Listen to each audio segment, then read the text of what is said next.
Ladies and gentlemen, tonight's edition of the C+J Speedway Review may contain language that not everybody wants to hear. If you have young children, put them away.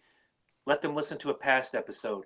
If you're a grown adult who thought Daytona was just not the thing for you this weekend, please sit and listen. We apologize ahead of time for the coarse language, but to bring some smiles to faces, and I'm going to owe you this, we brought Joey Ternullo back, who was at the Daytona races. Corey, Chris, and tonight, Joey, this is the C+J Speedway Review.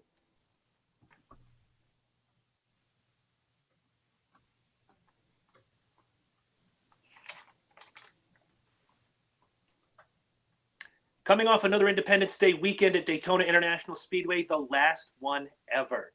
Welcome back to the C+J Speedway Review. My name is Chris Burns from the Logan Jabroni Show, the C+J Speedway Review, and women's prisons everywhere trying to find a wife.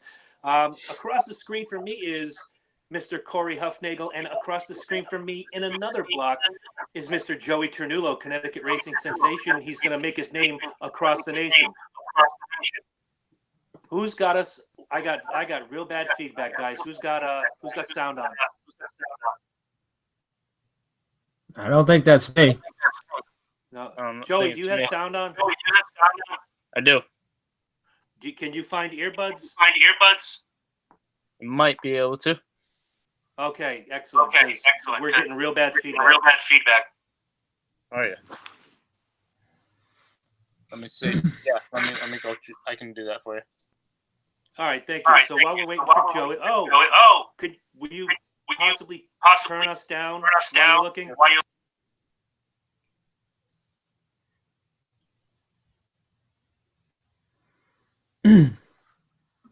Guys, we apologize for the feedback. We're trying to fix it as it happens.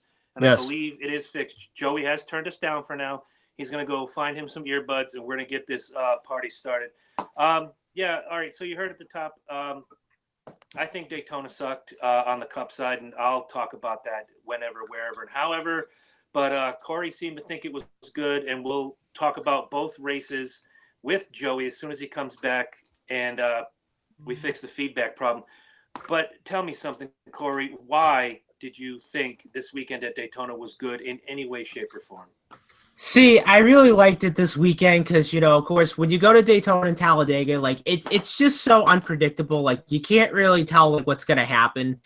And I thought the racing on Friday night and Sunday was great. I really liked the side-by-side battle. I liked, how everybody was drafted. And then, of course, when it comes down to, near the end of the race, everybody just has to go for it and so forth. But I thought Friday night's race was good. It was a really huge win for Kaulig Racing, the first time that they've ever won the Xfinity Series. And then, of course, Sunday, of course, you can't beat the weather down in Daytona, in July. So of course, and also from Kaulig Racing to winning the Xfinity race on Friday night to Spire Motorsports winning the first ever race in the Cup Series. And then, of course, a driver that's won in his third Cup start, pulling off the biggest upset in the Cup Series history. I mean, you just kind of think of it. I didn't expect Justin Haley to win on Sunday. I don't think anyone did. But Haley and the 77 team, they pulled it off at the right time, when it mattered most. And then, of course, with all the lightning and the rain came and stuff, they just pretty much pulled it off. And, yeah, I really think that kid's it's going to change his life forever. And then hopefully, one of the top teams can end up calling him and, hopefully he can get into a Cup ride sometime within the next year or two. All right. So I said it before, and I'm going to save a lot of this for the rant. Yes, congratulations, Justin Haley, on your first Cup win, but did he really win? I say no. First of all, when they threw that yellow for weather, they did not give them a pre-warning that says, okay, we're going to red flag you guys and bring you down. So a lot of cars went on to pit road, the least of which being Kurt Busch, who was leading the race at the time. Yeah.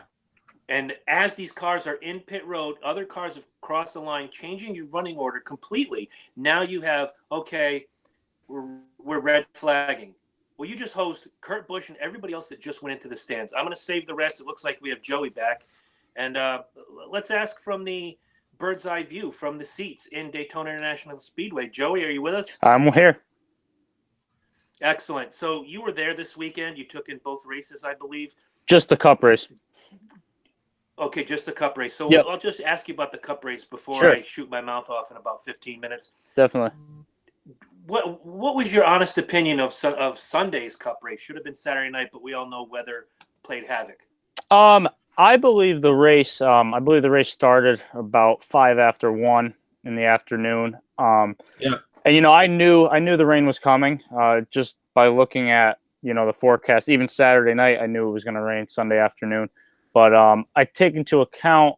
People were telling me. I believe the NBC contract had the Women's World Cup on Sunday morning, Yeah. which is why they couldn't start the race earlier.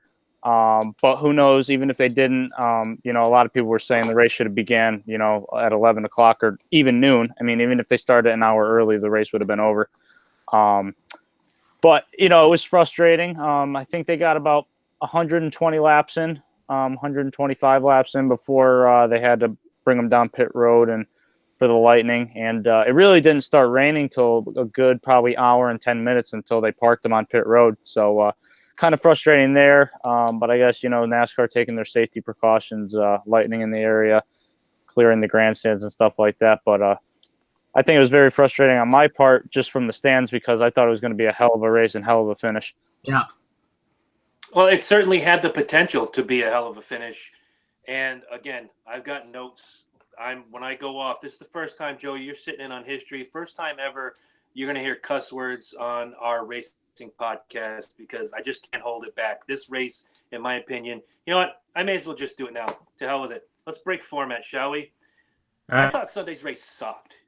I thought it was the biggest pile of horse shit I had ever seen for many reasons. And I'll start with manufacturer's rules. Okay, the manufacturer's rules. A Ford, if you're driving a Ford, you must run with a Ford. And if you're driving a Chevy, you must run with a Chevy. What is this, kindergarten? We're all going to line up to go pee-pee together at the end of the hallway, and the Fords stick with the Fords, and the Toyotas have to stick with the Toyotas? No, damn it. How about you put the man in the car, or the woman, if there's women racing. I don't want anybody getting their panties in a wad this week. And drive that vehicle to first place. That's the name of the game. You are racing. This isn't follow the leader. This isn't London Bridges falling down. It's not fucking kindergarten, guys. This is the real deal. This is professional NASCAR racing at the highest level. Whoever made these rules from whatever manufacturers for all three, whoever sent that edict down to the team should be fired immediately and should be serving me coffee next week down at Dunkin' Donuts. The next thing, I'm gonna go to the garbage call on the yellow, and I think we mentioned it before we went hot. That yellow comes out for weather, and within a lap and a half, they throw the red. So you have Kurt Busch leading the field into the yellow. He comes down the pit lane. He brings about 10 or 12 other cars with him. And as the rest of the pack is crossing the finish line, yes, we got the 8 miles worth of lightning over here. We're going to red flag it. Well, you could have red flagged it immediately when you had the weather problem that started the yellow flag. You didn't need to wait until 10 to 12 competitors, be they contenders or just the luck of the draw, what happens at Daytona when a bunch of your championship guys wreck out. You could have done it then. You screwed 10 guys, NASCAR, out of potential wins that day, the biggest of which would be Kurt 100%. Busch. It's not the first time they've done this for weather. I was there in 2009. I'm sorry? 100% agreeing with you. In 2009, I was there. The race had just crossed halfway. It was Daytona 500, as a matter of fact. And I get up to use the bathroom during a yellow flag. There was a threat of weather. Whatever. No lightning. No nothing. I'll get to more lightning in a minute. And I happened to walk in wearing all my number 29 Kevin Harvick gear, and walking through the other door of the bathroom is a Kenseth fan. Kenseth was leading. Harvick was second. We kind of giggled. Oh, look at us. We led everybody to the bathroom, just like on the racetrack. We're talking to each other. I know that's against guy rules. You shouldn't talk to the dude peeing 2 stalls away from you, but it's Daytona. You can do what you want. And we were talking about how exciting it's going to be. We hope the weather holds off. And in midstream, we hear fireworks. What do? We shake off our guys. We zip up. We run out the same little opening to the grandstands. And we're watching the fireworks, and on the screen it says, congratulations, Matt Kenseth. He looked at me, I looked at him, and we're like, wow, we just got screwed. Yes, we did. Yes, we did. Yeah. Because you know why? It takes, on a clear, no traffic day, 1 hour to get from Daytona International Speedway to Ocala, Florida, where I lived at the time. On this night, when you're battling 100,000 other people in 80,000 motor vehicles, it took a good 2.5, 3 hours. Not one drop of rain fell until we pulled into the driveway back in Ocala 2.5, 3 hours later. This 8-mile rule, I get it. You have to think about the safety of the people in the stands. They're metal grandstands. I get it. But you know what? 8 miles is a bit far. If it was closer, yes, evacuate. Get everybody off those damn stands. 8 miles is such an arbitrary number. Why not 10? Why not 20? Why not, if there's, lightning in Georgia, we cancel the race in Daytona? NASCAR needs to stop changing the rules every 35 seconds just because someone took a shit sideways. I'm really sick of every time we turn around, there's new rules. We got disqualifications for stupid reasons now. We've got guys getting screwed out of wins. And again, congratulations to Justin Haley, who won, in quotation marks, his first ever NASCAR Cup race. I got to give it to him. Right place, right time. Does it mean he won? No, I believe, I won't call it the participation trophy of the year. I believe he is the luckiest guy since Chris Buescher to win a race. And with that, NASCAR, stop screwing over your fans. Your horseshit decisions suck. Manufacturers, if anybody makes those stupid bitch rules again, I will come to each one of your places of business, wherever your corporate tower is, and punch you dead in the teeth. My name's Chris Burns, and my rant is over. Corey, you can talk about Xfinity Racing, or Joe. Actually, Joey was telling me about Daytona, and I'm sorry I stepped on you, Joey, but I had to get that out. No, I agree with you 100%. That race should have been completed, and took them more than 48 hours, and they still couldn't complete the race. So very frustrating for not just me, but nationwide NASCAR fans. Sure, and think about the fact that, yes, they have the clock, the 30-minute clock after a lightning strike. Why 30 minutes? Right. Why? Now you're just prolonging the agony. If there's weather coming, right. all you're doing is saying, hey, weather system, come our way. Because the clock would get almost to 30 minutes gone. Oh, we got another lightning strike 7.1 miles away. Oh, for the love of Pete. Right. How frustrating it is to sit there. And it's got to be more frustrating for you folks in the stands, I should say, as fans in Daytona. It's like, okay, the clock's, we're going to get our race back. We paid a lot of money. We're here. I'll wait. They said there was a lightning strike in Miami 3 hours away. We should really seek shelter. No rain, no lightning, no nothing. They called the race for all the wrong reasons. And I like to believe that. I like to believe NASCAR had the decency to think it was going to rain, late at mid-afternoon on Sunday. I don't. Maybe they could have made the race at the same start time, 7:30, 7 p.m. Sunday night, because once I got back to my hotel in Daytona, it was about 5:30, and the sun was starting to come out, and the clouds were rolling out. So. And the whole from 5 p.m. on, it wasn't raining at all in Daytona. Now, on top of that, Corey mentioned it when we spoke the other day, and even before we went hot, before you joined us, Daytona has lights.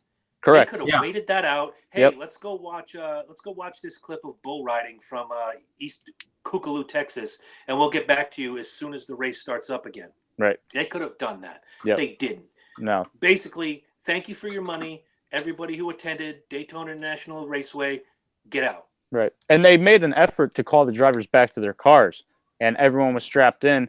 And then, another bit of lightning rolled into the area, and, they showed on the big screen, the two screens on pit road, Joey Logano, unstrapping his helmet and climbing back out. And, everyone in the stands was like, what's going on? And, here we go again. Here's another hour delay. And then they finally, I actually walked out of the track about a half hour before they called it. I was almost back to my hotel before I got the text message saying they called it, because I knew right away once it started raining and once the lightning started again that NASCAR was going to call it. It just hurts me because it's happened to me before. Now it's happening. I'm sure it's happened to everybody. I remember a race in Dover in 2004, 2005, where they ran that thing like you could see the storm coming over 1 and 2, and you knew it was coming, but NASCAR pushed and pushed and pushed. They finished the race. Jeff Burton goes to victory lane. He gets out of the car. Yay! And then the skies opened up. It was the biggest rainstorm I've ever been in my life, other than a hurricane, and they got it in. Everybody scrambled to their cars. Nobody complained. Everybody had a great time. They finished the race. It was awesome. What's the difference between then and now? soft-handed, titty-sensitive kids of privilege who think, oh my God, there's 3 drops of rain. Maybe we shouldn't run this race. That's probably who's running NASCAR right now is AOC. Get me started on this crap. Anyway, Joey's right. He was there. I believe him. You know, you had ample opportunity. You had sunlight, sunshine. You have lights at the track. Who cares if it took 12 hours? I don't think Joey would have left if they said, guys, we're going to wait this out. We're going to try again at, say, 6:30. We're going to turn on the lights. We're going to have some night racing the way you wanted it. Right. Would you have left? No, not at all. And especially, you know, what's the problem turning on the lights for 30, 35 laps? You know? Right. That would have took probably an hour tops. You know? They ran a race in the dark in Martinsville years ago. Right. Come on. Right. Do what it takes. Give the fans what they paid for. Right. And Speaking of what you go ahead. I believe in 2014 or 2015 that Coke 0400 race went to almost 2:30 in the morning, and I believe Dale Earnhardt Jr. that was his final win, if I'm not mistaken. I think you're right. Stat Boy, what do you say?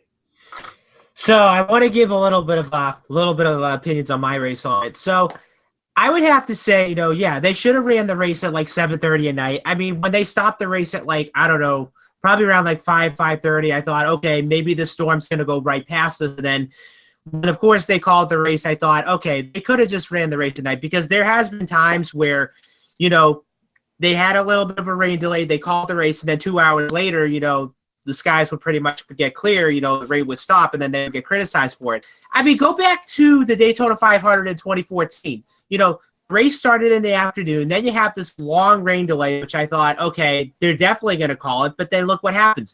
They go to the race at night. You know, they finish it under the lights. And I really think that's what they should have done on Sunday. You know, they should have just waited out this rainstorm. And then, like Joey said, you know, of course, the rain stopped at like, what, 5:30 or 6 o'clock? Whatever you said? Sunday night. I think it was earlier than that. I think it was like 4:45 actually. I don't even think they made it then. You might be right on that one, Joey. Pretty early. I remember, yeah. Right. And it was early. Right, and I think that's what they should have done. Now, I don't know why NASCAR had to call the race, and I think it had to do with because of their lighting policy, whatever it is.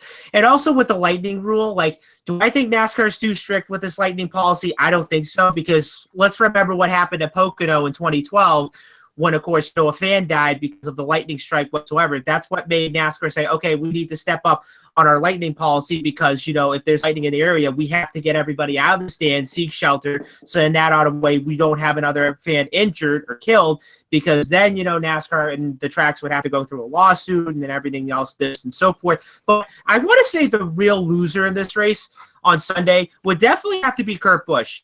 And if I'm Matt McCall right now, I would be really embarrassed like what had happened on Sunday. I think what should have happened was if he would have let Kurt Busch just stay out on the racetrack for about another 2 laps or so, he would have been the winner. But I don't know why McCall had to tell him to come down to pit road just because, you know, they were going to go back to green. And then, of course, you know, then they said, okay, now there's lightning in the area. We have to stop the race. Now, that's pretty much the real loser in the race on Sunday. And, yeah, I mean, I thought the race was exciting all the way up to the rain delay. But I don't know because the way you look at it, you know, you just can't control the weather. And I really want to see how Daytona does in August because I just looked up on the Google machine. The average temperature in August is now 90 degrees. So you pretty much have 90-degree weather for like July and August. So now I'm thinking to myself, okay, so let's hope, you know, Daytona doesn't do the same thing in August of 2020, you know, comparing to what just happened this weekend and pretty much all the other years, you know, that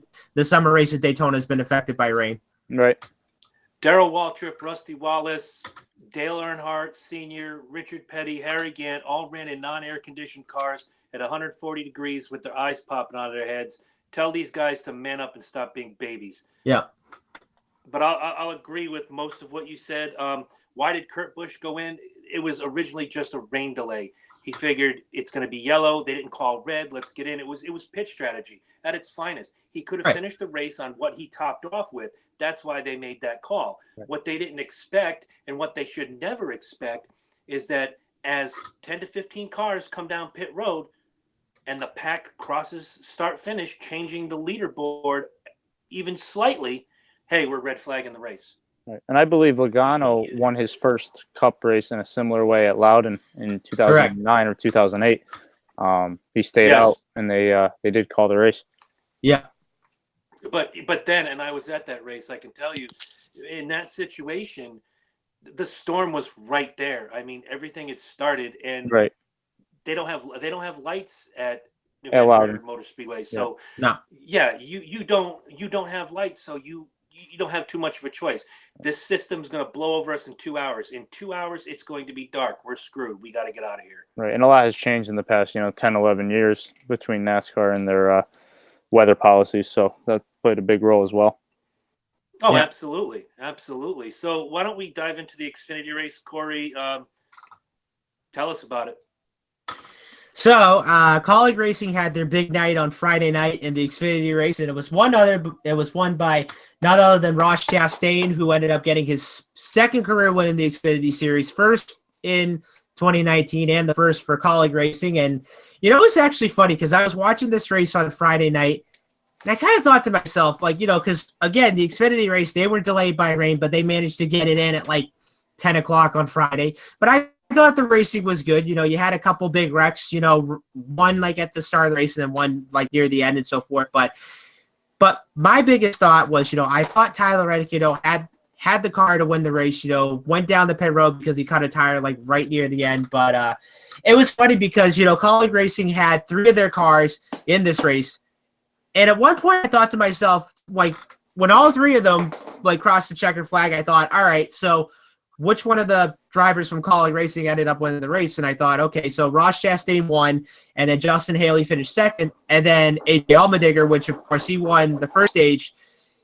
Just when you thought Kaulig Racing was going to have their 1, 2, 3 finish, then you find out, boom, Allmendinger gets disqualified because of whatever happened in the cooling system or whatever it is and so forth. But what I thought about this was, okay, so Allmendinger gets disqualified, so I wasn't really surprised or disappointed by that because, let's be honest, Allmendinger's just racing the Xfinity races for fun. It's not like, you had an Xfinity regular, that got disqualified and then, of course, got the points taken away. No, Allmendinger, is just running for fun. And I think he's doing, 2 of the road course races this year. I think at Mid-Ohio and Road America. So that didn't really surprise me one bit, but it really, disappointed, Kaulig Racing, because they thought they were going to have a 1, 2, 3 finish, but instead ended up finishing 1, 2. And again, with the disqualification rule, since they started with it, it seems like in the last 3-4 weeks we've had some sort of incident in Xfinity. I don't think it's reached its dirty head to the Cup Series yet, thankfully. No. So, Joey, did you see any of this race, and what were your thoughts? No, okay. I didn't see. He was probably at Disney hanging out with Mulan and. Yeah, because this race was Friday night, You didn't correct? see any of the. Yeah. Yeah, no, I Yes. did not. I did not catch much of it, but I did see, Russ, the watermelon boy, did win. Watermelon Man. Did his good Hulk smash of the watermelon, so that's always fun. Oh, yeah. See, that's. I like that a whole lot better than. I love it. No offense. That's awesome. No offense to other drivers. There's a few of those celebration things like Carl Edwards flip. Yep. As much as I dislike Kyle Busch, hashtag fuck Kyle Busch. I can say that this week, only this week, hashtag fuck Kyle Busch. Kyle Busch's bow. God, but the watermelon thing, really, really cool. Want to see him not only do well in the Xfinity Series for the championship, but win a race on the Cup Series, man, and bring that watermelon to the people. Bring it. And hopefully he could win a championship in the Truck Series because let's remember he's only running for truck points this year too. Oh, that's right. Yeah. Gotcha. All right, so let's move on. Why don't you give us the finishing orders, and then we'll go to these disgusting points this week. All right. So Ross Chastain wins the race. Justin Haley finishes in second. Christopher Bell finishes in third. Austin Cindric fourth. Stephen Light comes home in the top 5. Then you have Brandon Brown in 6th. Jeff Green, our old friend, in 7th. Greg Galding. Whoa. Jeff Green finished in 7th. Yes. That's Jeff Green with GR, 2 E's and an N, right? Correct. Oh my God! No wonder I hated Daytona this weekend. Moving on. All right. So let's see. Jeff Green finishes in 7th. Greg Galding 8th. Jeremy Clements in 9th. Matt Mills in 10th. Other notables, you have Vinnie Miller in 11th. Stephen Parsons in 12th. Ray Black Jr. in 13th. Garrett Sniffley in 14th. Noah Gregson in 15th. Tyler Reddick in 16th, Josh Allgaier in 17th, Riley Herbst in 18th. Moving all the way down, you have Shane Lee in 21st, John Hunter Nemechek in 22nd, Joe Graff Jr. in 23rd, Brian Sieg in 24th, Michael Annette in 25th, Cole Custer in 26th, and then moving all the way down, you have Joe Nemechek in 36th, and then, of course, you have AJ Allmendinger in 38th after he was disqualified. Well, because I hated Daytona, I don't have any happies and sads, so I'll get yours, and then we'll break down our picks for the week. All right. So my happy this week, I'm going to have to go to none other than Stephen Light. I mean, finishing top 5 for Johnny Davis, I thought that was pretty cool for him. I can remember one time I was watching an Xfinity race a couple of years ago when he was driving for Robert Yates Racing and he won in Kentucky. But a really good run for this team and a really good run for that driver. Hasn't been, in the spotlight for a number of years, but it's a really good run for him. My sad would definitely have to go to Tyler Reddick. I mean, I thought he had the car to win. He made the aggressive blocks early in the race. And then, of course, he came down to pit road with 4 laps to go after having a cut tire. That pretty much cost him a win. But other than that, he has the wins and he has the points this year. So, I mean, I'm not really disappointed by it. I mean, of course, Daytona is, a changing game. You just never know what's going to happen. But, not really the best run for this team. But, I can sense, a lot of wins are going to be coming for this team pretty soon. Okay, good deal. Thank you. Yeah. Now you got to give me a sad. You forgot how this works. I just said the sad was Tyler Reddick. Oh, yeah, sorry. I'm It's all right. busy looking for something. My apologies. All right, so we've beaten the dead horse of Daytona. We've talked about the race ad nauseum. We really don't need to go over it anymore, but I do want to ask Joey a couple more questions in regards to his experience at Daytona International Speedway this week. When all was going on early in the day and the rescheduled race, you said earlier everybody knew the weather was coming. Yep. Would it have been prudent of Daytona to then say, well, we had the World Cup in the morning. Yes, we know we told you guys, a 1:30 start. Would anybody have been upset if they said, look, there's weather coming. It looks to be gone by 6 o'clock. We're just going to run it at night. Would that have been a better idea than trying to squeeze it in the early afternoon?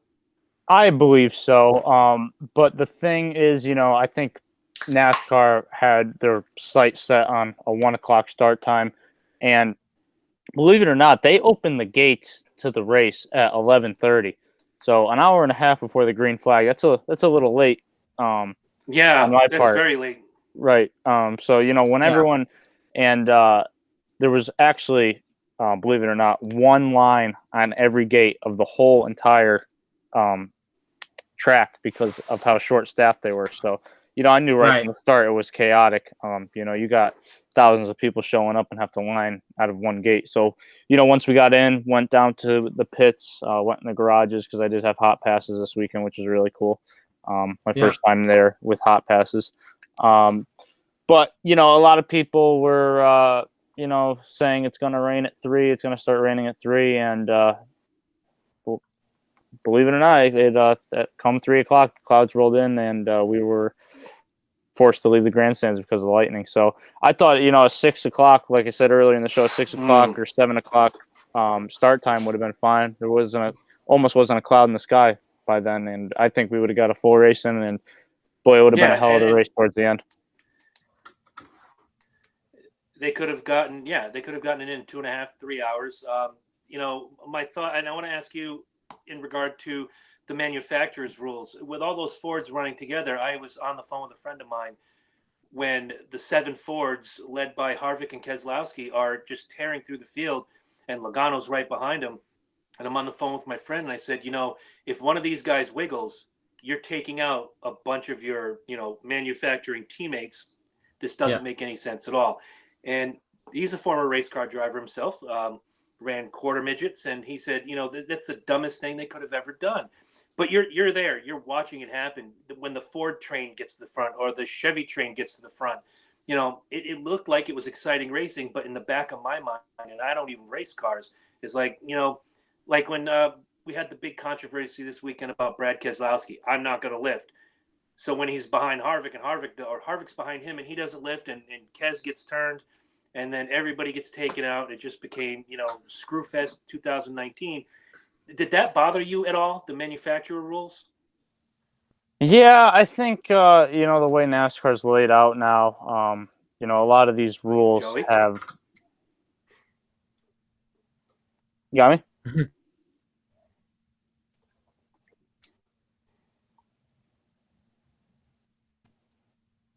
You got me, Chris?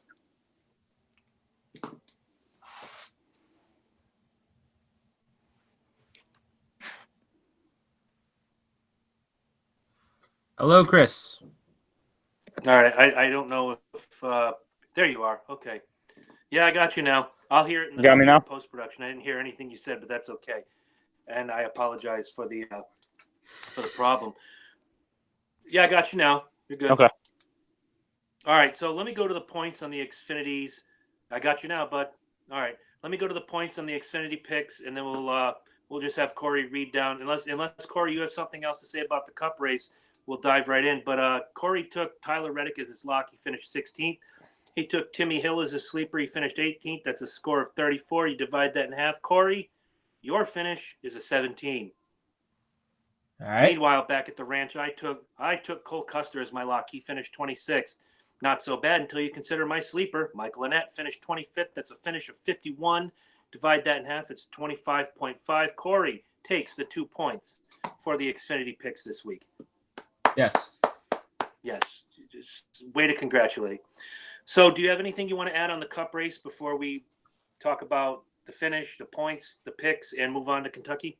So I probably I think that's probably everything we have in store. But yeah, I would have to say that, I think NASCAR should have just waited until the rain just passed instead of calling it. I mean, to me, I don't know why they called it. And like I said, NASCAR's got criticized before, by calling the race official and then, 2 hours later, it's not raining anymore. So I don't know. I really think, NASCAR really needs to kind of tweak their weather policy just a little bit.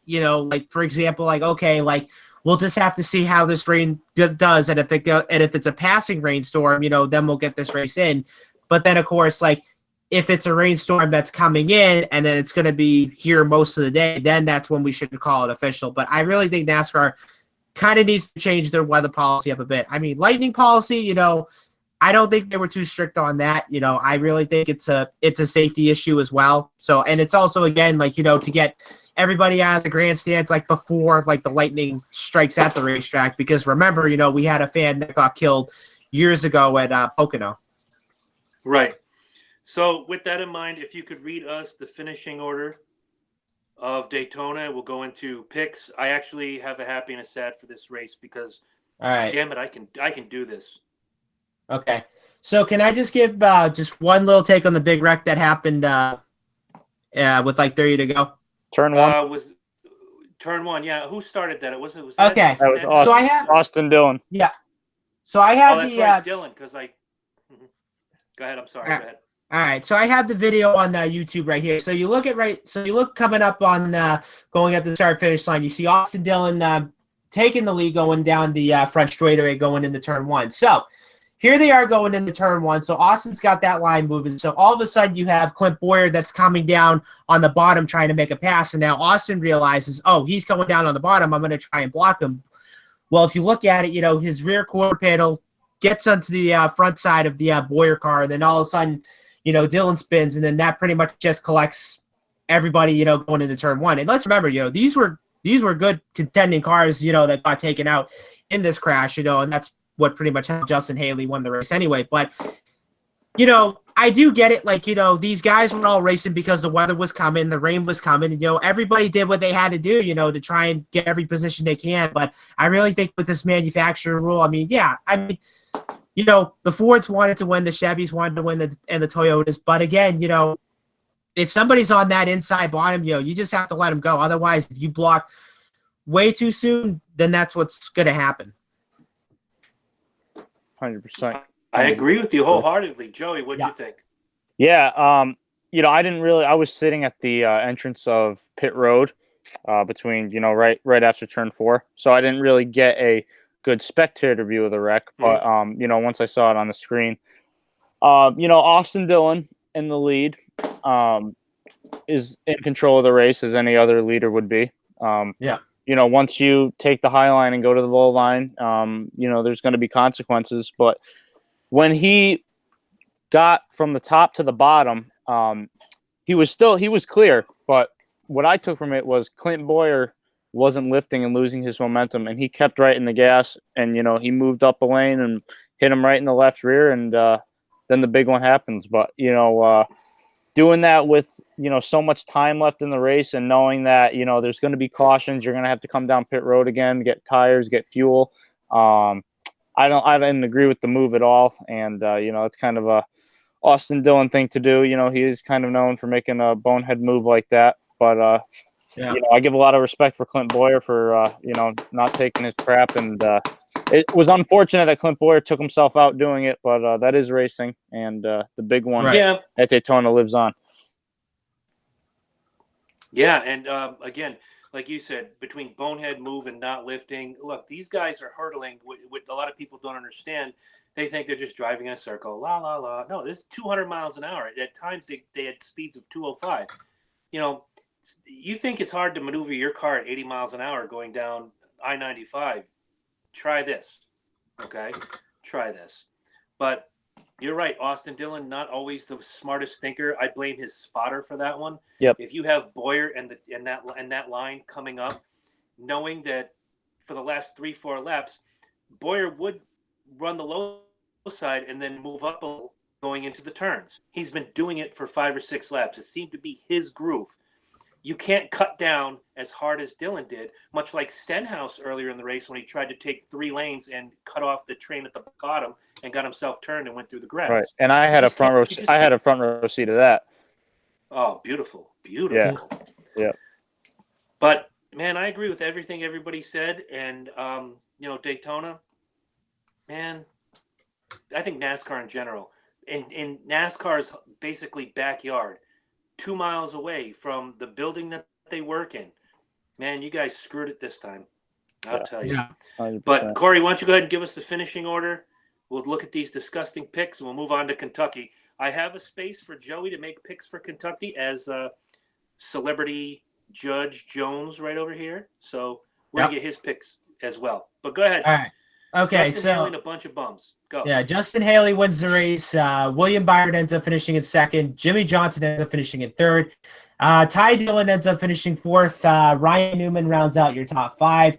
Then you have Corey LaJoie in 6th, Eric Almirola in 7th, Matt DiBenedetto in 8th, Matt Tift in 9th, and Kurt Busch rounds out your top 10. Then you have Landon Castle in 11th. You have J.J. Haley in 12th. You have Michael McDowell in 13th. Kyle Busch in 14th. Bubba Wallace in 15th. Paul Menard in 16th. Chris Buescher in 17th. Daniel Hemrick in 18th. Brendan Gaughan in 19th. And Kyle Larson rounds out your top 20. Then you have Alex Bowman, Martin Truex Jr., Eric Jones, Ricky Stenhouse Jr., Joey Logano, Denny Hamlin, Joey Gase, BJ McLeod, of course, nobody's favorite. And then Kevin Harvick and Ross Chastain in your top 30. And then moving on down, you have Parker Kligerman, Ryan Preece, Austin Dillon, Clint Boyer, Chase Elliott, Ryan Blaney, David Reagan, Brad Keselowski, and Daniel Suarez. What a list. Yeah, right? The bottom half sounds like the top half. Exactly. Like in any other race, you're exactly right. Yep.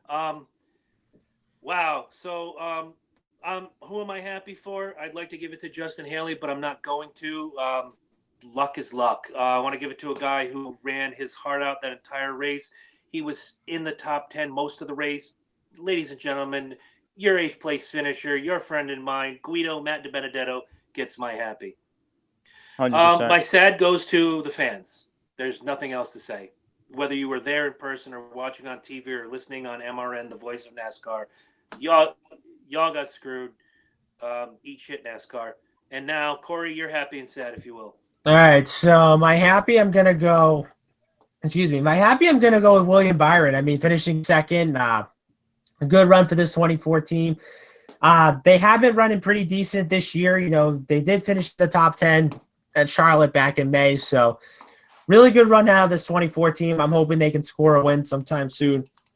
By sad, obviously, of course, is going to have to go to Austin Dillon. I mean, he had the car to win, except, trying to make that move on the bottom, which, of course, he thought he was clear, to block. And then, of course, not only he got taken out, but he took everybody else out, too. So, yeah, very disappointing run for that 3 team.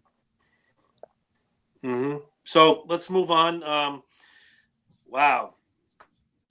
Corey took it as his lock. He finished 35th. You see where this is going, guys.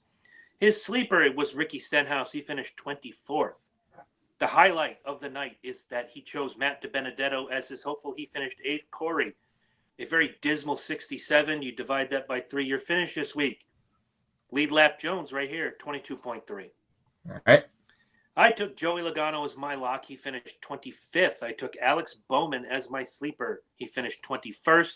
And I took Kevin Harvick as my hopeful. He finished 29th. 6 points away from breaking my own crap record. I had a 75. You divide that by 3.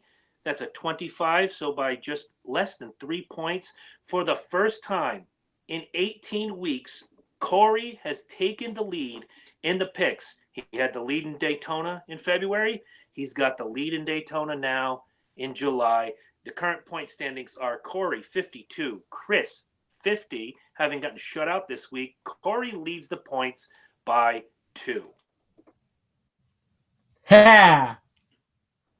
You can say something. It's not against the rules. You Yes. are part of this show. Yeah, I can't believe I'm leading by 2. So let's hope I can let's hope I can extend that. All right. So all right. Fair enough. All right. So now we move on. The truck race is already in full swing. Corey and I made our picks earlier in the day before the race started, so I'll read those off. Corey's lock is Ross Chastain. His sleeper is Stuart Friesen. My lock is Brett Moffitt. My sleeper is Sheldon Apollo Creed. And Joey, you're watching the race now, I think. Yeah, who I got was it your on. pick? If you had 2 picks, who's going to win this race? I like Brendan Poole. I do. Oh, like wow. First time for that name since last year. Yeah, he's currently in 6th right now, looking sharp. That top 5 is very good tonight, and Harrison Burton's up there as well. So Yeah. he could be a sleeper tonight. Okay, and you got a second pick. So you got Brennan Poole. Yep, and second pick to win. Yes. Yeah. I will go with the 88 of Matt Crafton. Okay, Crafton, cool. All right, so now we've got that out of the way. Nobody needs to know where and when and how because it's already on. And if you're watching this and the truck race, enjoy the race. Tell us about the Xfinity race on Friday, Corey. Okay, so tomorrow night you have the Xfinity Series Allsco 300 tomorrow night 7:30 on NBCSN, and then of course you can stream it online on the NBC Sports app. And unfortunately, even though of course you have Sirius XM satellite radio, Channel 90 tomorrow, the race tomorrow will be on PRN, the Performance Racing Network. The former home of Rusty Wallace. Former, yes. So I don't have the entry list with me, but so I'm going to read through the practice speeds that the Xfinity guys were racing today. So Cole Custer topped the Xfinity chart, and then Christopher Bell rounded out second. Tyler Reddick ended up, coming home third. Noah Gragson fourth. Brandon Jones in fifth. Justin Haley in sixth. Ryan Sieg in seventh. Chase Briscoe in eighth. Austin Cindric in ninth. And Michael Annett rounds out your top 10. So just reading down, just want to give you a little heads up. So no Cup drivers are going to be in this race tomorrow night. So it looks like it's going to be an Xfinity. It looks like it's going to be the Xfinity regulars that are going to be the ones to shine tomorrow. Okay, why don't The we way start I like with, it. Yeah, Yeah. right. I I do the way you too. think, Joey. I know you do. All right, Joey, why don't you start the picks? Give me your 2 picks to win tomorrow night's Xfinity race. Sure. I'm going to start with the 22 of Austin Cindric. P9 in practice today. I like those Penske Fords at 1.5 miles, especially in the Xfinity Series. And then another I'll take is the 2 of Tyler Reddick. I like Tyler Reddick a lot, especially at 1.5 miles. So, and then I will give my sleeper as Noah Gragson. Oh, okay. Well, You know what? Why don't we just expand it to 3 picks? Gives me a chance to make up some points. Thank you, Joey. Joey made an executive decision. 3 picks on the Xfinity Series. Corey, and go. All right. So my lock on this one is going to be pretty much Cole Custer. You just look at the race at Chicago a few weeks ago. Pretty dominant on the mile and a half, led most of the race. So I have a feeling I think this is going to be a Cole Custer race tomorrow night. My sleeper, I'm going to go with – okay. Just give me 2 seconds here. So my sleeper, I'm going to go with none other than the 18 of Riley Herbst. I really want to see what this kid could do in the 18 car. I mean, he is driving for Joe Gibbs for a couple races this year, so hopefully he can get a top 5 or a top 10 or mostly win or so forth.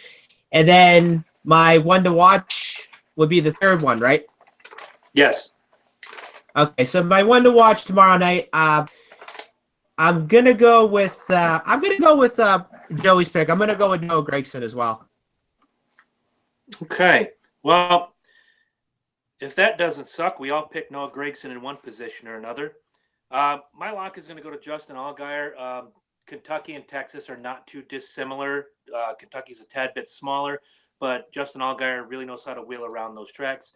My sleeper is going to be Noah Gragson, but my hopeful, and maybe hopeful, I'm not changing the rules on the hopeful. It's just I hope he wins. I hope this man crosses the finish line first. It's who I'm rooting for in this race, and that's Christopher Bell. Okay. So now we move on. Saturday night under the lights, without rain, without lightning, without people being sent home all angry saying F NASCAR and kiss my stuff and stick it down your mouth. It is the Xfinity. It is not the Xfinity Series. It is the Monster Energy NASCAR Cup Series at Kentucky Speedway. Corey, where, when, and how?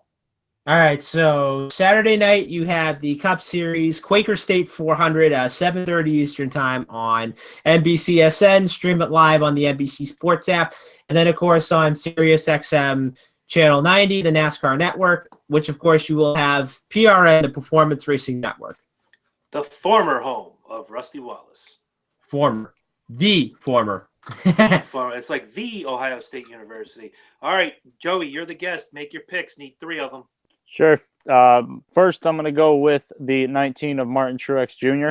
Oh, I do like the Toyotas. I do like the Toyotas on the mile and a half, especially.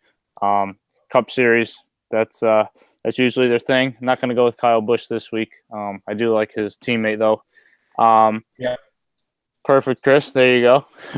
Hashtag fuck Kyle Busch. Yep. And my second pick, I'm going to go with Joey Logano. Led a handful of laps, more than a handful of laps at Daytona on Sunday. Very fast right from the pole. Had good pit strategy. Fell back and then right up to the front again. I think Logano's pretty much good anywhere. Road course, short track, super speedway. He's done it all. That's the defending champ. So always got to look out for him, especially as we hit the final stride in the season towards mid-July. And I'm going to get the one to watch out for. I like Eric Almirola. So I'm going with 2 Fords and a Toyota. Nice. Which is funny because I went with a Chevy and 2 Fords. So my lock is going to be Kyle Larson. I've said it once. I've said it again.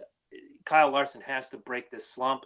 Kentucky seems like the place to do it. It's a track that is suited for a guy like Kyle Larson. My sleeper is going to be a guy who is basically been quietly moving himself up the rankings.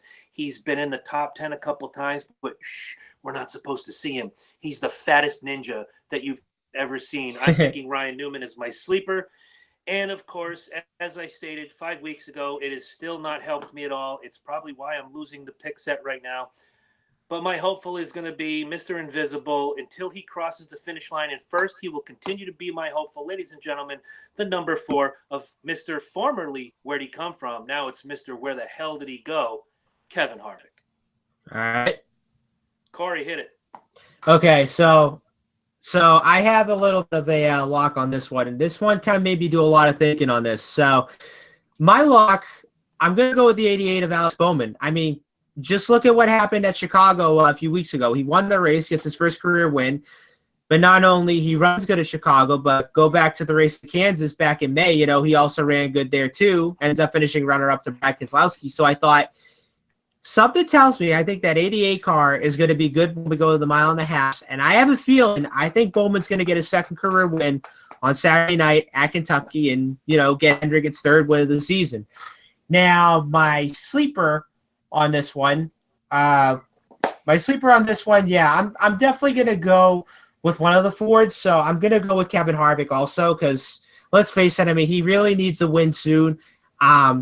There's only been, I think, twice or three times in his career where he's gone winless in a season. So let's hope that he doesn't have a winless season at Stewart Haas, but I'm hoping it's going to be the sleeper as well. And then my full, I'm going to go with one of the Fords again. My hopeful, I'm going to go with Brad Keselowski. He's been pretty good at Kentucky, the last few years. He's won, I think, twice or three times, I think, if I'm not mistaken. But again, Keselowski, again, he won at Kansas back in May, so I think he's going to be a one to watch for as well. Mm-hmm. Excellent. Now, this is usually the part of the program where I ask Corey to pimp, plug, and otherwise push things on the people, but I'm going to defer to our guest, Joey. Where are you going to be racing anytime soon? Tell the folks where they can find you. I will be running back in action tomorrow night at the Stafford Motor Speedway. Tomorrow is the second annual TC Ted Christopher Shootout. I'll give you a little bit of background information on that. Last year, July 13th was a Friday night, and what they do is the SK Modified feature up there is a 40-lap feature. So after the 40-lap event, the Stafford will take the top 13 finishers and usually do a full invert after the feature. So whoever finishes 13th will be on the pole. Whoever wins will be last, and they will do a 13-lap shootout race, and which is really cool. Right following the main event, and top 13 cars. We'll take a picture on the front stretch and win a nice 13 engraved Ted Christopher trophy. So it's pretty cool that they do that up there to honor one of probably the best modified driver of all time. So amen to that. So running Stafford for most of the year this year, maybe towards the end of the season, might get up to Thompson Speedway for the World Series and see where it goes from there. Excellent. So where can the people find you on social media if they want to check out Joey Ternullo Racing? You can find me on Instagram, jternullo18. Same thing on Twitter, Facebook, Ternullo Racing, and joeyternulloracing.com. Where are those T-shirts? Those T-shirts are in production, and the people on this show will be the first ones to get them. You're the best, kid. You're the best. One of these times, I'm going to have to make sure I got a Friday night free to come up and see you at Stafford or wherever you are in the great state of Connecticut, although it's not so great with all these taxes and a bullshit governor. Guys, I can only do this 1 week. I promised Corey this would be the last time. Last time you'll ever hear cussing on the show. I usually reserve that for the Loki and Jabroni show. Speaking of which, I'm going to let Corey be the main event this week. I'm going to take second. Right now, I want to tell you, two nights ago, on the Loki and Jabroni show, we did our show on sports conspiracy theories. Is the ball in MLB juiced? Is the NBA leaning more towards super teams rather than putting the best team out there possible, loading with superstars on the back end? Is Vince McMahon privately supporting All Elite Wrestling? That and more.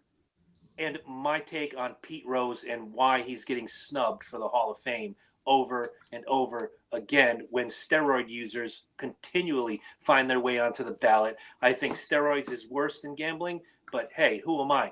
Oh, wait, I'm the guy who pays money to go to the stands to watch you overpaid babies do your thing. So anyway, we had a really great time last night. Of course, the week before that was the best worst Kiss album debate, me and drummer Joey Casada. 10 rounds of heavyweight action, and I told him I would say this on every show for the next 2 weeks. The winner of that debate was this record right here, Music from the Elder, which was argued by none other than Joey Casada. So Joey won the debate, fair and square, no hard feelings, and we had some fun. So Corey, pimp, plug, and push. All right, so keep following us on the C+J Speedway Review. We are on YouTube, so make sure you guys subscribe and hit the bell. You'll get notifications on when we go live and when we upload our episodes. So Facebook, just make sure you guys look us up then. You just click the like button and keep following us everywhere we go to. Instagram, we are at CJ Speedway, and then Twitter, we are at CJ_Speedway. And so Sunday, I am going to be out in Hadley this weekend. I'm going to be doing some go-karting out there. So I'm going to Audubon Indoor Speedway and events in Hadley. And then, of course, I'm also going to be trying out the Pioneer Indoor Valley Speedway, or Pioneer Valley Indoor Speedway in West Hatfield. So I've never been out there before. I'm really excited, not the fact that since this is my vacation week, I'm going to be making a little bit of a road trip on Sunday. So I'm really excited. I can't wait to do the traveling. So it's going to be a lot of fun. And, I can't wait to see how these go-kart places are and so forth. I go through West Hatfield, Massachusetts twice a month because that's on the I-91 corridor to go pick up my daughter, which I'll be doing that on Monday. So if you get a chance before or after, Corey, somewhere down by Walmart Big Y Plaza, there's a fantastic mom and pop pizza place that has, in my opinion, the best pizza in Massachusetts. Try it. You'll love it. Okay. I'll definitely take a look at it. Well, I would like to say thank you to everybody who watches. We had our biggest week last week. No idea why. It's just another one of our episodes. But thank you for everybody who watched and listened. If you like that, tell your friends. Share the episodes, whether it's the YouTube version or the audio-only version on Anchor, Apple Podcasts, wherever you steal your favorite podcasts from. Joey, thank you once again for joining us with your in the stands perspective, as it were, from Daytona International Speedway. Anything you want to add to this before we close out? Yeah, I mean, I'm trying to. I think everyone is sick and tired of the way NASCAR is turning, and we want NASCAR to be NASCAR again. We want them to finish races, and we don't want people winning races that were 2, 3, 10 laps down the entire race. It's just. It is good for, different winners every time. But like you said in the beginning of the show, NASCAR screwed about 10, 15 potential winners that, could have walked away out of Daytona with a great points battle. And because we are heading into a pretty good stretch of races, Kentucky, Loudon, just some road courses are in the mix. So to get into the chase, a lot of drivers are going to need that final push to get some wins. So, and Daytona could have been a great one for them. Daytona is anyone's ball game. I'm never a fan of, especially at Daytona, having been screwed in 2009 and, the Logano win years ago. And now this one for Justin Haley. I don't want to take anything away from Justin Haley. The kid kept himself on the lead lap most of the race. But again, people pay a lot of money to go see these races. Yes, their safety is important, but what else is important is the integrity of competition. And I would be bent out of shape if I went to a baseball game, and whether it's Yankee Stadium, Fenway Park, Camden Yard, Progressive Field, where have you, I'd be bent out of shape. And if after the 5th inning was over, they say, hey, rain's coming, there was lightning 8 miles away, we're calling it. Well, your team's about to come back. They've been hot the last 2 innings. Some sports get it right, and then there's NASCAR. And I love NASCAR. I don't want to hate. I think I said to Corey on the phone, this race almost made me hate racing. 100%. And that's tough. 100%. Yeah, Corey, it was very brutal to watch, to experience. Yeah. I mean, like I said, they could have ran the race on Sunday night. And like I said earlier, it was on a weekend. It wasn't on a Monday or something. I mean, they could have kept the race going on at night. I don't know why NASCAR chose to call the race and, not run it on Sunday night. I mean, I think it would have been better. I just kind of look at, the 2012 Daytona 500, the race gets rained out. They go the next day, and then what they thought was, they were going to run the race at noontime. That's when Mike Helton, who was president of NASCAR at the time, said, why don't we run the race at 7 o'clock? And then, of course, just when you thought, okay, so you run the race at 7, then you're going to get the race done at 10 o'clock or something like that. boom. Then you have the jet dryer incident that goes down the backstretch. So that takes like about, I don't know. Yeah. That takes like about like what? Maybe like about an hour to an hour and a half to clean that track up. It was about 2 hours 15 minutes if I remember correctly. It was See, very long. I actually went if to you bed. Well, right. Well, you guys, you got to remember in that incident, if Juan Pablo hadn't Montoya'd himself into the jet dryer, they were darn near complete. Now you have to clean all this jet fuel off of the track running down turn 3. Not an easy thing to do. Speedy dry, clean it. Speedy dry it again, clean it. Make sure all the dust is gone, because if they run through that dust, you've seen cars wiggle going through the speedy dry. Basically, when Juan Pablo Montoya'd himself into the jet dryer, he basically turned a 1 hour rain delay into a 2.5 hour rain delay. Right. And I remember that clear as day. And if nobody caught it on the C+J Speedway review page, when they said on the broadcast the jet dryers are out, I immediately went and found a picture of Juan Pablo and made a meme and sent it out to everybody. One of my favorites. Jet dryers are out. I'm on my way. Let's see what Pablo Montoya, not because go ahead.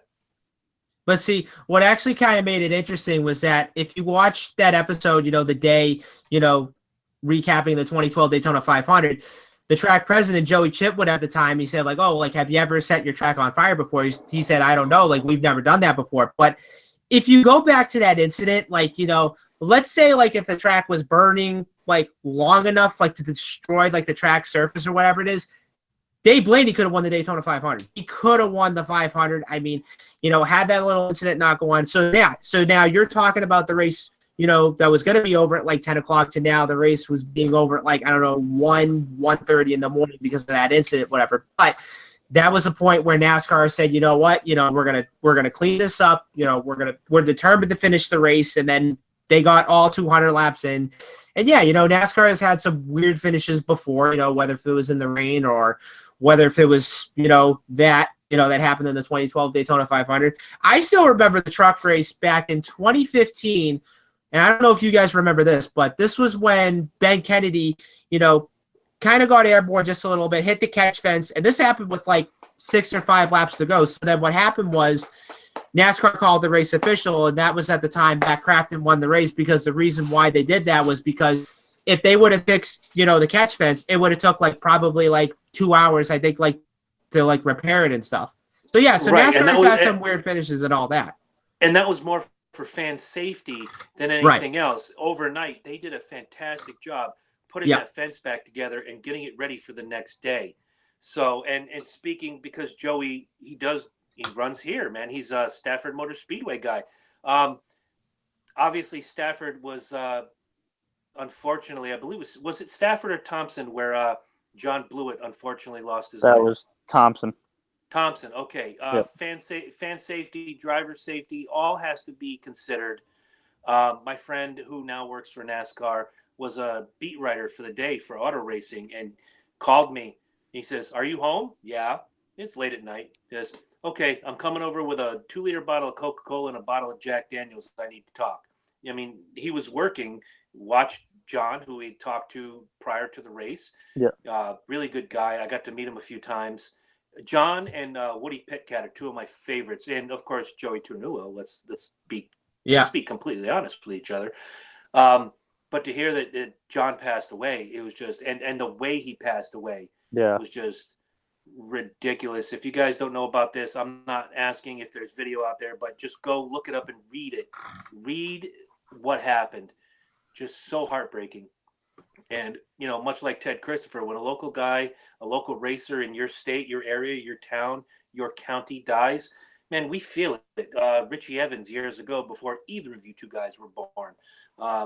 Losing Richie Evans was tough. Losing Robbie Moroso was tough. But, TC and John, two guys that unfortunately we lost way too soon. And we're linchpins in our local racing community. So, think about that. When you go out to these tracks, local tracks, whether you see Joey Ternullo or whomever, think about their safety and think about, whether you're cheering for them or you're spitting out the side of your teeth saying, "Oh, that Joey Ternullo, he's dirty," which he's not. Come on. He's Joey Ternullo. Look at him. He's a real nice guy. Take a look at him. Joey, say something so your picture comes up. Go fast, turn left. He's flattered. He's flattered. He's flattered. Look at him. He's such a nice guy. Don't root against this guy. Root for him. Buy the shirt. Anyway, with the most famous 2 words in our podcast history, I throw it to Mr. Corey Huffnagel. Good night.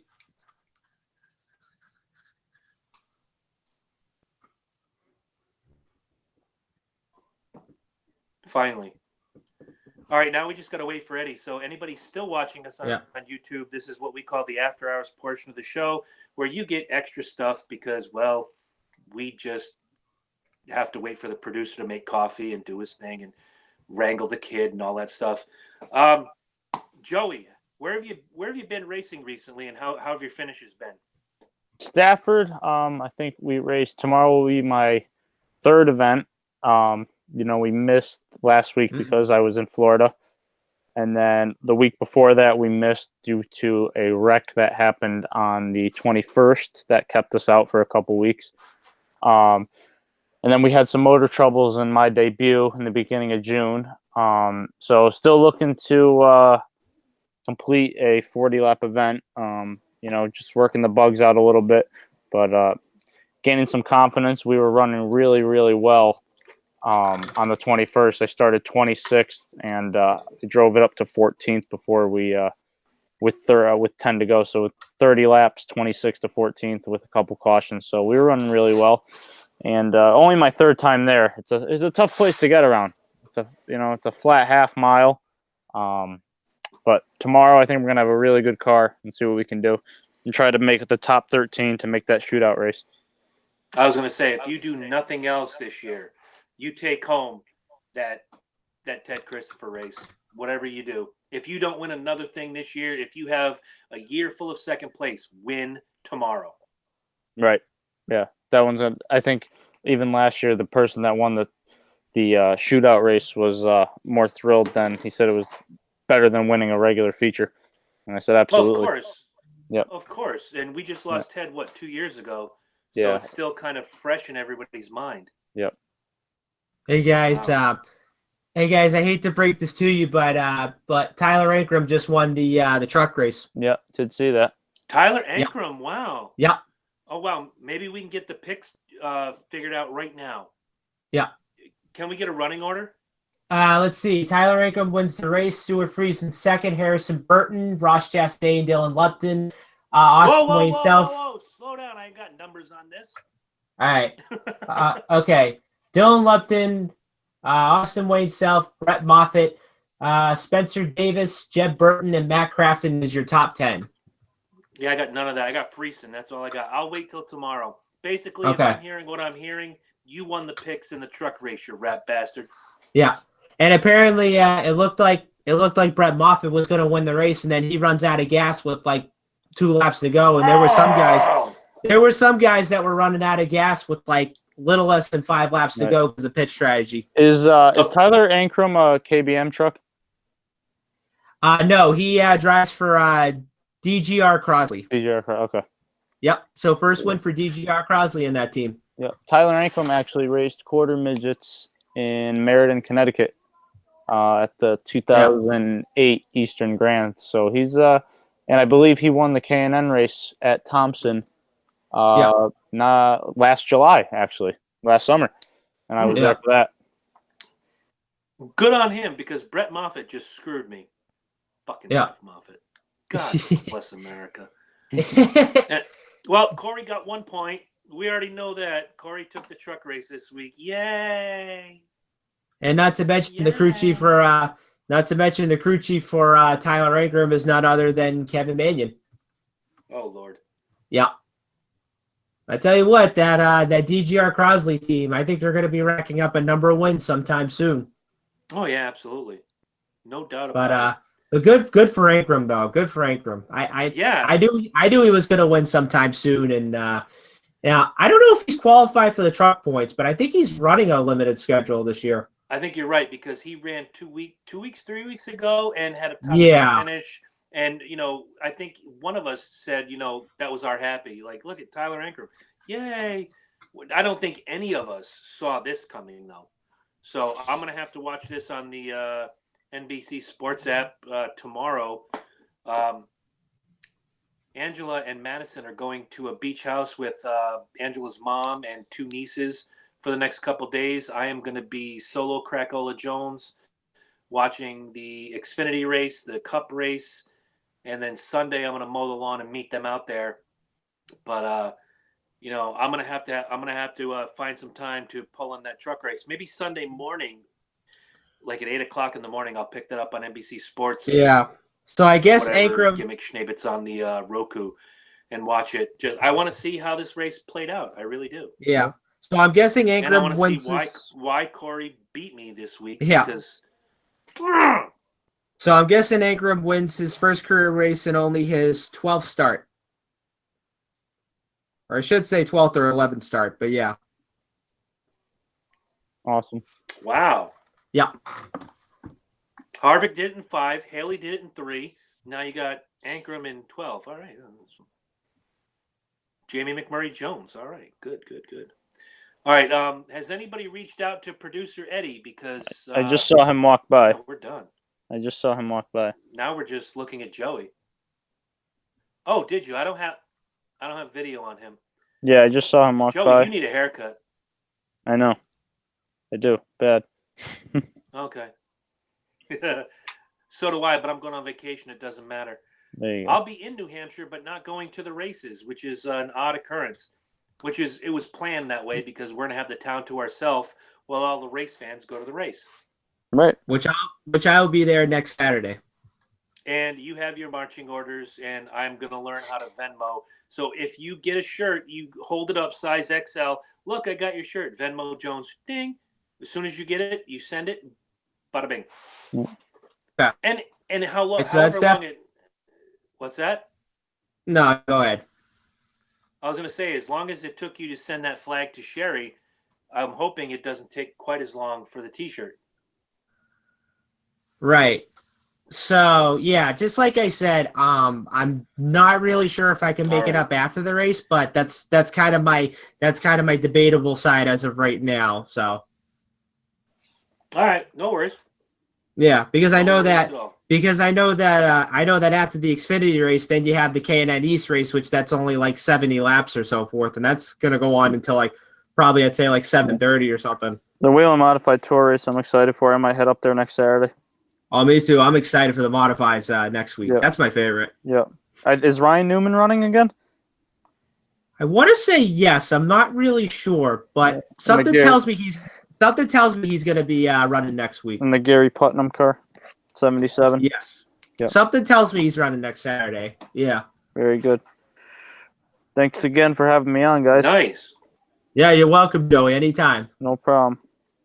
Oh, I was going to ask that same question.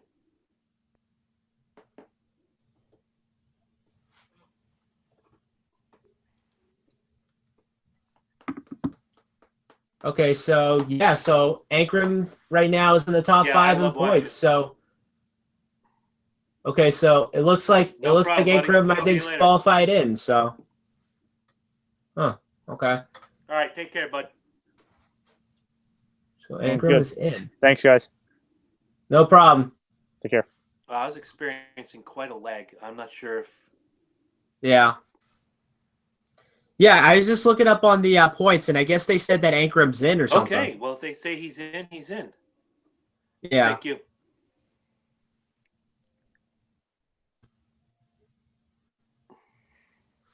Yeah, I didn't know he did that. I saw Eddie. Okay. Eddie. All right, yeah.